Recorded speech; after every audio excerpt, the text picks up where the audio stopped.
Ethan lived alone in a small house on the edge of the city. He didn't have many friends, and his days were quiet. He worked from home, ate simple meals, and sometimes watched old movies. One day, he saw an ad online, Smart Pet, the perfect companion, no maintenance, no mess. It looked like a small robotic animal, something like a cat or a fox. It could follow commands, learn tricks, and even respond to emotions. Ethan thought it might help him feel less lonely, so he placed the order without thinking too much. 3 days later, a box arrived at his doorstep. It was bigger than he expected.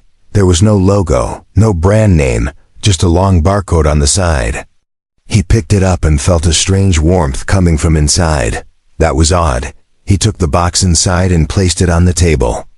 When he opened the top, he froze. Inside was not a robotic animal. It was a small girl, curled up like a frightened animal. She had soft gray skin with a hint of blue. Her hair was silver, messy and tangled. Her eyes were closed tightly, and her thin arms were wrapped around her knees. She wore a simple cloth, barely a dress. She was shaking. Ethan didn't move. His heart raced.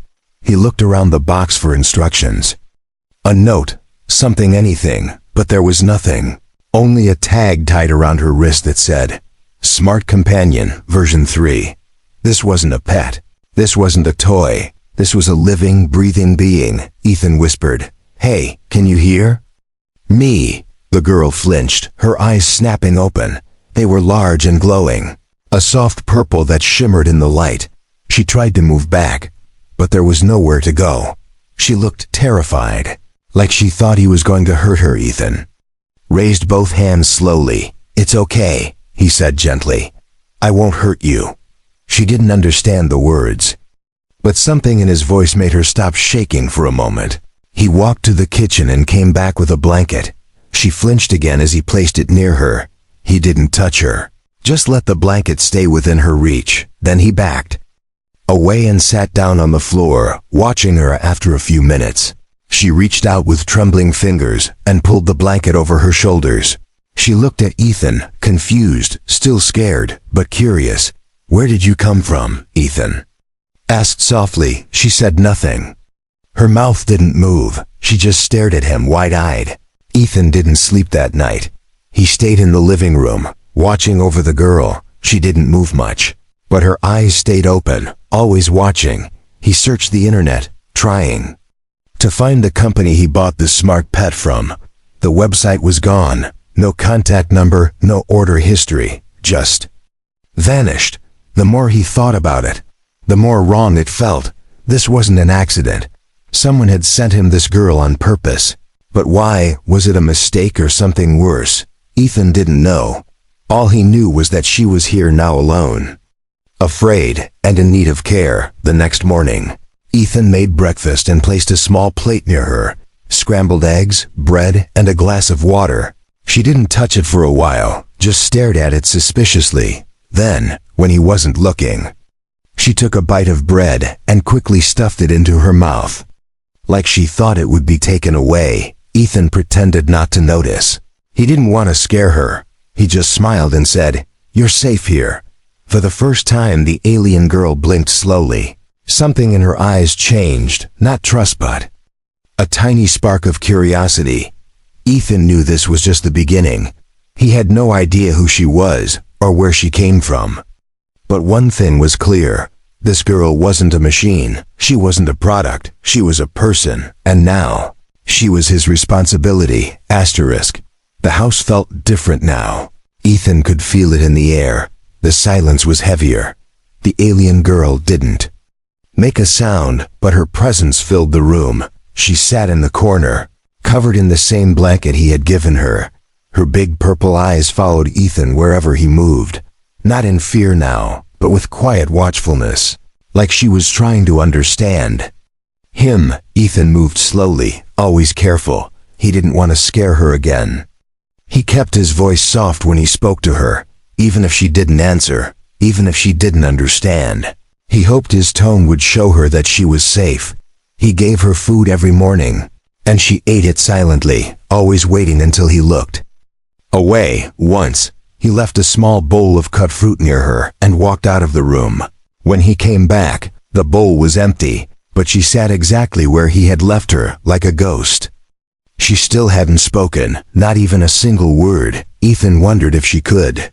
Was she mute, or just too scared? He didn't know. But then something strange happened. One evening, as Ethan folded laundry in the living room, she stood up. It was the first time he had seen her move without fear. She walked barefoot and quiet to the table, picked up a towel, and began folding it. Clumsily, but trying. Ethan froze, watching her. He didn't say a word, afraid to break the moment. She glanced at him once, then looked back at the towel and folded another. His heart tightened. She didn't speak, but she understood. She was watching him, learning from him, trying to help, trying to belong. Later that night, Ethan brought out a soft stuffed animal from an old box in the closet. It was a little bare, dusty but clean. He placed it on the floor near her blanket and stepped back. She stared at it for a long time, then slowly, carefully, picked it up and hugged it to her chest. She closed her eyes, just for a moment, and Ethan knew she missed something or someone. The next day, Ethan did something risky. He searched the barcode on her wrist. It was small and barely visible, hidden in the crease of her skin. He scanned it with an old device and waited. What came up sent a chill down his spine. Model V3. Bio Companion Unit. Status active. Property of redacted. No name, no origin, just a cold list of data. Height, weight, brainwave activity, and an ID number. It didn't say anything about feelings or fears or memories. To them, she was a product, but to Ethan, she was so much more. The next few days passed slowly. Each day, the girl copied Ethan. More and more, she watched how he brushed his teeth and tried to do the same. She mimicked how he held a spoon. Sometimes she would peek at him while he worked on his computer, and when he left the room, she would press random buttons, curious. She started blinking less like a frightened animal and more like a curious child. And for the first time, she smiled. It was small, almost invisible, but Ethan saw it. It happened when he tripped over the couch and landed flat on the floor. She let out a soft, breathy sound, not quite a laugh, but close. Ethan looked up from the floor and smiled too. That moment felt like sunlight breaking through a storm. But not everything was calm. That night, she had a nightmare. Ethan woke to soft whimpers coming from her corner. She was shaking under the blanket, clutching the bear tightly. He knelt beside her and whispered, "It's okay, it's just a dream." She opened her eyes, full of fear and something else. Tears. He didn't touch her, just sat beside her quietly. After a while, her breathing slowed. She didn't say anything, but she moved closer to him. Just a little, and that was enough. The next morning, she followed him into the kitchen without fear. Ethan looked back and smiled. "Good morning," he said. She tilted her head, and then in a tiny, broken voice whispered, "Morn." Ethan froze. His eyes widened in shock. She looked away, shy and scared. But he didn't say anything else. He just poured her a glass of juice and placed it on the table. The look she gave him was soft, full of emotion. She was still scared, but she was trying. She didn't speak much, but she understood, and more importantly, she wanted to be understood. Days passed, and the little alien girl, now gently called Lumi by Ethan, had started exploring the house. She still didn't talk much, but her eyes no longer showed only fear. Now there was curiosity, and something else, hope. Ethan had stopped thinking of her as a companion or unit. She wasn't a product. She was someone, a being with feelings, fears, and silent questions. But deep inside, Ethan knew he couldn't ignore where she came from. Someone had made her. Someone had sold her. And someone might be looking for her. One night, after Lumi had fallen asleep curled up on the couch, Ethan sat at his desk with the lights off. He connected his old tablet and loaded the blurry scan of the barcode on her wrist. He used every online tool he knew, from public databases to deep web crawlers.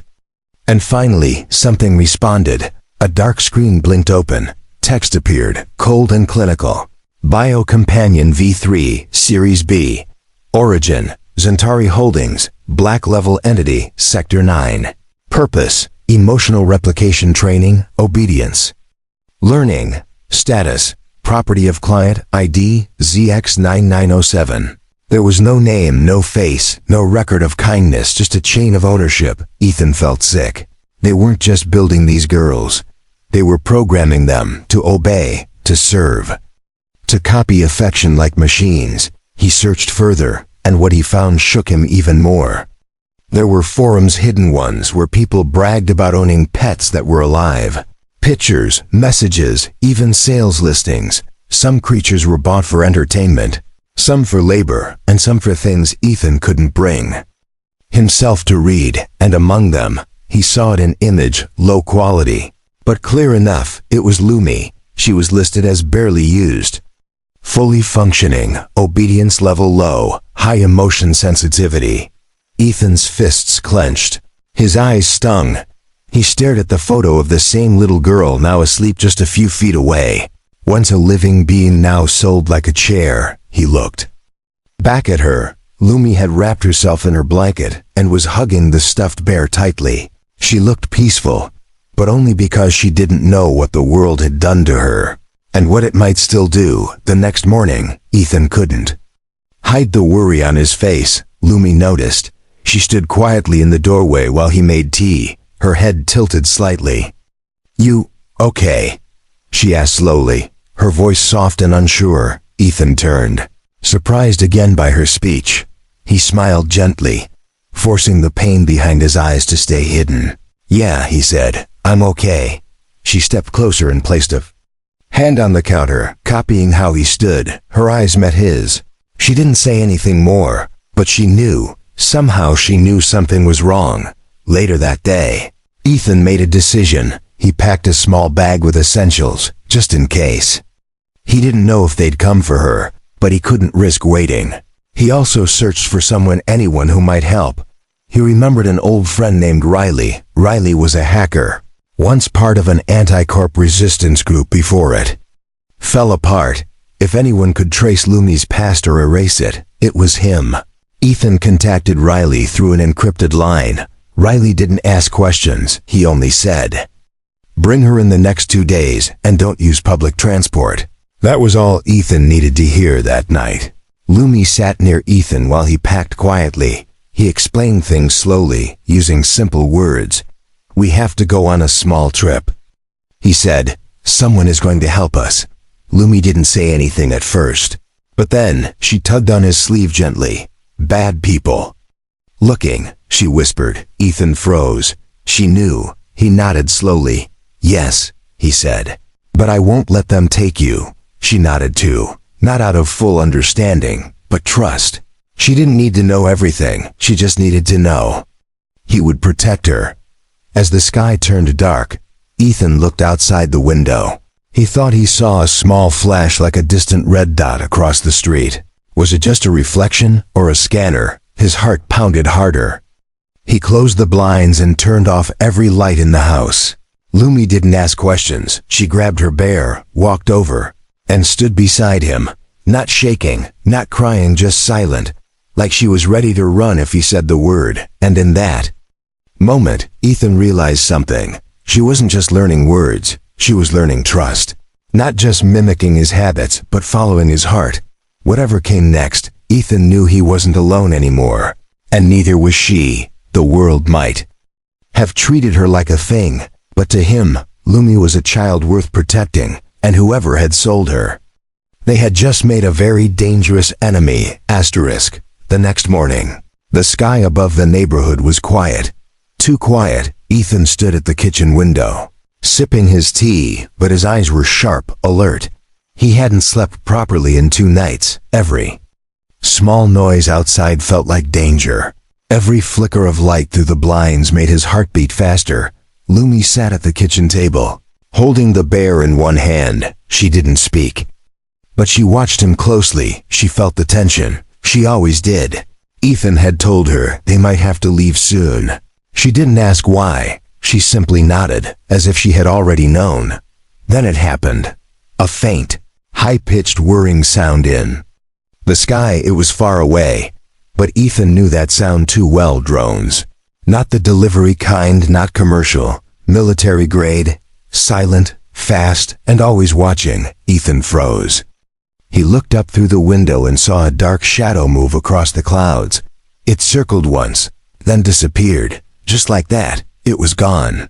But Lumi was already under the table, her arms wrapped tightly around her knees. Ethan turned quickly and crouched beside her. "It's okay," he whispered, but she was shaking. Her eyes wide and fixed on the ceiling. She had seen these before. He realized something. This wasn't the first time she had been hunted. These drones weren't new to her. They were memories, painful ones. Ethan stood up and moved fast. He shut all the windows, locked the doors, turned off the lights, and unplugged his main systems. Lumi followed him, her small footsteps silent, her hands clutching the bear tighter. "Come on," he said softly, leading her to the basement. It was cold, but safe at least for now. He grabbed an old flashlight and some blankets and helped her sit down. Then he checked the old radio scanner he hadn't used in years. The device buzzed quietly, then picked up a voice. "Unit V3 confirmed in this zone. Tracking signal weak, visual scan in progress." Ethan's chest tightened. They were close. They were looking for her now. He turned to Lumi, who stared at the radio as if it were the voice of a nightmare. "They're not going to get you," he said, his voice firm now. "I promised you that." Lumi reached out and gently touched his hand. Her small fingers trembled, but she nodded. He held her hand tightly. That touch said more than words ever could. He grabbed his phone and contacted Rayleigh again. "They found us," he said quickly. "I need the location now." Riley's voice was calm. "There's an old fuel station outside Sector D. 2 hours away. No drones fly over that zone. Too many power lines. You've got one shot, and they're sweeping fast." Ethan ended the call, grabbed the go bag he had prepared, and helped Lumi put on a coat. She still didn't speak, but she moved with quiet trust. They both knew what this meant. It was time to run. Before leaving, Ethan reached into a small box and pulled out an old ID chip, a fake one Riley had made years ago. He carefully placed it under Lumi's shirt, near her neck. "If anyone scans you," he said, "they'll see your name as Luna, not V3. Human child, age 6. Got it?" She blinked slowly, then whispered, "Luna." Ethan smiled, even in the middle of all this fear. "Yes," he said, "Luna." They left through the back door, using alleyways and side streets. Ethan carried her part of the way. Hidden under a thick blanket, the city looked normal. People walked, cars moved, kids laughed in schoolyards. But above them silent watchers drifted through the clouds. He saw one drone turn toward them. His pulse spiked. But he moved into a tunnel under the road just in time. The drone passed without stopping, too close. By the time they reached the edge of the city, Ethan's legs were burning. Lumi never made a sound, never asked to stop. She held onto him like she believed in him completely, and maybe she did. When they finally reached the old fuel station, Rayleigh was already there, leaning against an unmarked vehicle. He nodded once. "Let's move," he said. They got in and drove fast through a broken access road, heading to a hidden tech safe house. Lumi stared out the window as trees rushed by. She looked tired, but calm. For the first time since the drones came, she closed her eyes and rested her head on Ethan's shoulder. Ethan didn't speak. He just placed his arm around her and looked forward. He didn't know what the next hours would bring, but one thing was clear. They were done hiding. It was time to fight back. The safe house was deep in the woods, hidden beneath thick layers of old technology and nature. It looked like a forgotten workshop, covered in moss, metal sheets, and vines.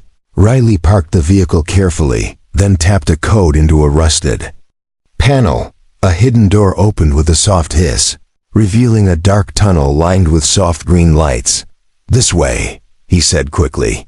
Ethan carried Lumi close, her arms wrapped tightly around his neck. She didn't speak, But he could feel her heartbeat. It was fast but steady. She was scared, but not panicking. She trusted him completely. Inside the bunker, Riley flicked on a light, revealing several old machines, screens, and power cells buzzing softly. "This place is off-grid," Riley explained. "No satellites, no trackers, no eyes." Ethan nodded.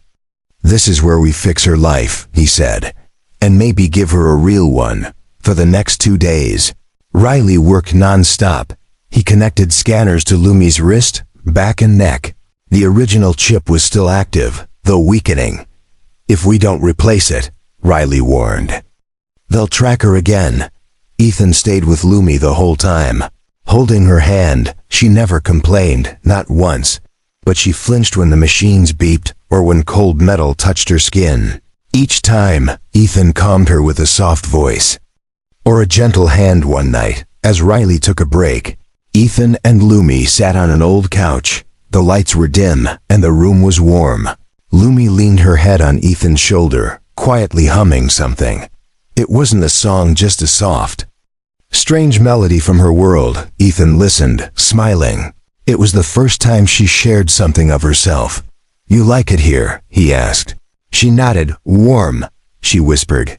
"Safe." His chest tightened.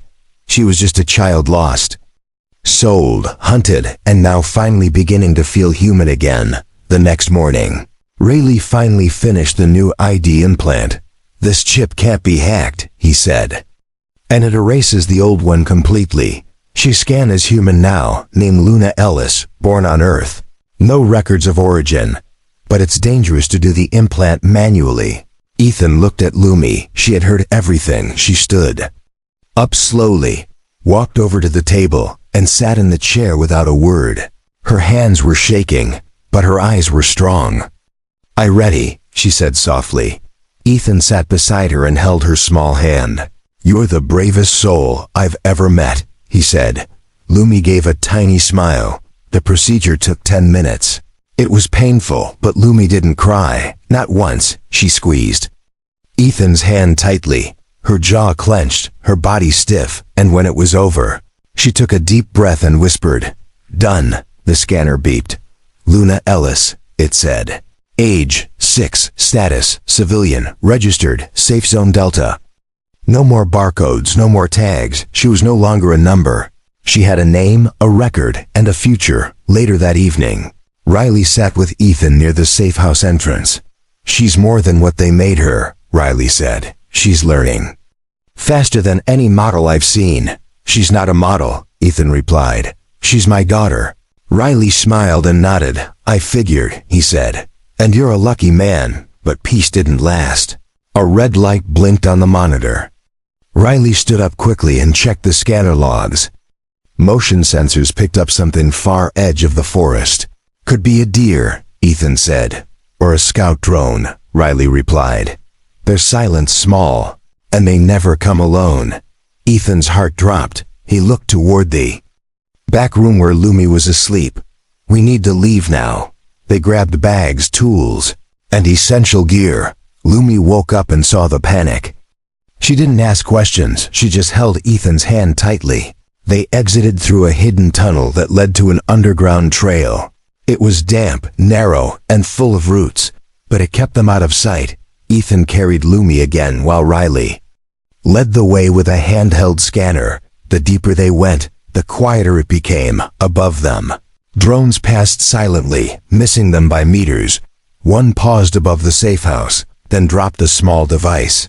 A second later, the entire structure exploded in flames. The ground trembled and dust filled the tunnel. Lumi gasped, holding Ethan tighter. He kissed her forehead and whispered, "We keep moving." They reached an old lift at the end of the trail. It led to a train line abandoned, but still functional. Riley activated a control panel and opened the rusted door. "This will take you to a safe zone," he said. "I'll distract them from here." Ethan shook his hand. "Thank you," he said. Riley nodded. "Take care of your daughter." As the train rumbled through darkness, Ethan sat beside Lumi. She leaned against him. "Tired but alive." "I not pet," she said softly. "No," Ethan replied. tears in his eyes. "You're my family." Asterisk. The train moved slowly through a forgotten underground rail line. It shook slightly with every turn, dust falling from the tunnel ceiling. The lights inside flickered from time to time. But the silence inside the car was calm. Lumi leaned against Ethan's arm, holding her stuffed bear close. Her eyes were half closed, but she wasn't sleeping. Ethan looked at her and smiled weakly. They were safe for now. But he knew this was only temporary. The agency wouldn't stop. They had spent too much money creating products like Lumi, and they didn't care what they had to do to get her back. When the train finally stopped, it opened into a small maintenance station. There was a hidden exit behind an old service door.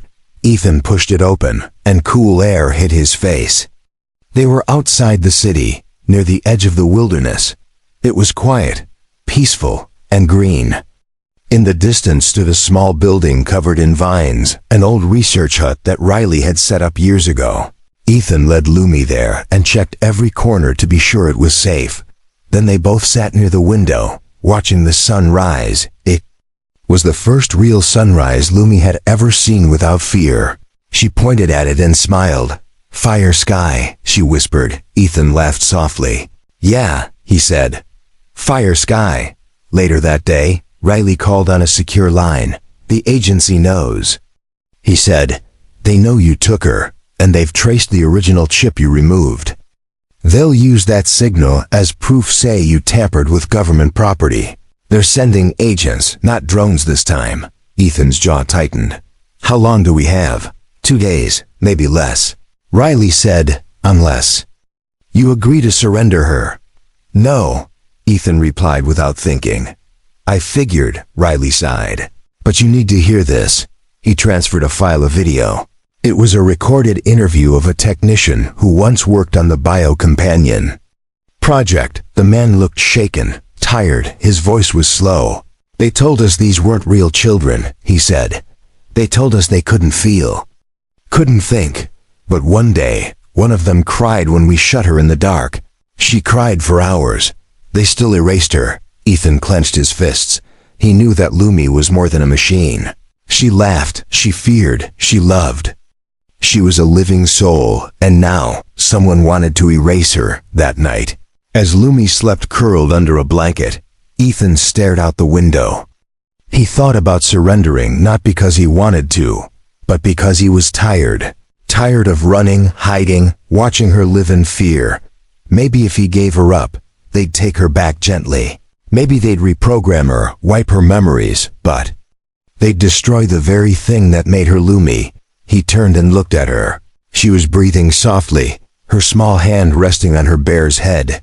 He remembered when she first arrived, shaking, silent, terrified. Now she smiled when she saw the sun. Now she spoke small words, drew little pictures, copied how he danced in the kitchen. Now she belonged. He couldn't give her up. Not now, not ever. The next morning, Ethan told Lumi they were going to prepare. "Bad people might come," he said, "but we'll stop them." Lumi looked up at him, her face calm but serious. "We fight," she whispered. Ethan nodded. "Yes." He and Riley spent hours setting traps, hiding communication lines, securing all doors. They even managed to reactivate a small pulse shield that Riley had buried underground. It could block scanners for a short time, just enough to confuse the enemy. Ethan trained Lumi on what to do if things went wrong. "Hide here," he said, showing her a hidden compartment behind the kitchen wall. "Don't move, don't speak, no matter what." Lumi nodded slowly. Then she reached out and hugged him tightly. Ethan held her close. "She's not just obeying," he thought. "She understands." The final night came quietly. They knew the agents would arrive soon. Ethan sat on the porch with a small rifle beside him. He wasn't a soldier, not anymore. But tonight, he would protect his daughter with everything he had. Inside, Lumi drew a picture. It was simple, but clear. A small figure with silver hair holding hands with a tall human under the fire sky. Above them, she had written in shaky letters, "Me and Dad." The moment Ethan saw it, he broke down. Tears ran down his face. He hugged her tight and whispered, "You don't have to be strong alone anymore. I'm here, outside." A low rumble filled the air. Black vehicles moved in the distance. Ethan wiped his tears and stood. He turned to Lumi and said, "Go hide, I'll come get you soon." She nodded. Then paused. "Promise," she whispered. "I promise," he said firmly. As the wind picked up and the first shadows appeared in the trees, Ethan took a deep breath. He wasn't just fighting for her freedom. He was fighting for her right to exist. The night was quiet, but too quiet. Ethan stood outside the small hut, the stars hidden behind clouds. He held the old rifle tightly, his eyes locked on the path leading through the forest.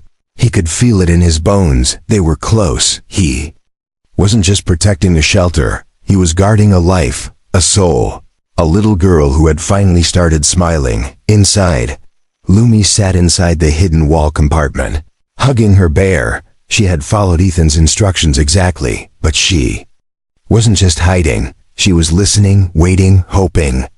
The first black vehicle arrived in silence, its tires soft on the dirt road.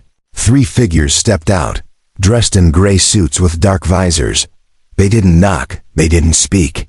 One of them scanned the area, another raised a weapon. Ethan stepped forward and pointed his rifle at them. "Stop right there," he said loudly. "She's not here, and you're not taking her." The lead agent tilted his head. "You're harboring stolen government property," he said. "Return it peacefully, and you will not be harmed." Ethan's voice cracked, but he stood firm. "She's not it," he said. "Her name is Lumi, and she's a child, not a tool." The agent didn't move. "She belongs to the Bio-Companion Project," he said coldly. "She was created under government authorization. She is not capable of independent thought." From the shadows, Rayleigh's voice echoed out of a speaker. "That's a lie," he said. "We've got proof, data, video, everything." "You don't want this going public." The agents paused. One of them tapped their earpiece. Ethan's heart pounded as seconds stretched like hours. Inside the wall, Lumi felt the vibrations of footsteps above her. She closed her eyes, but tears slipped down her cheeks.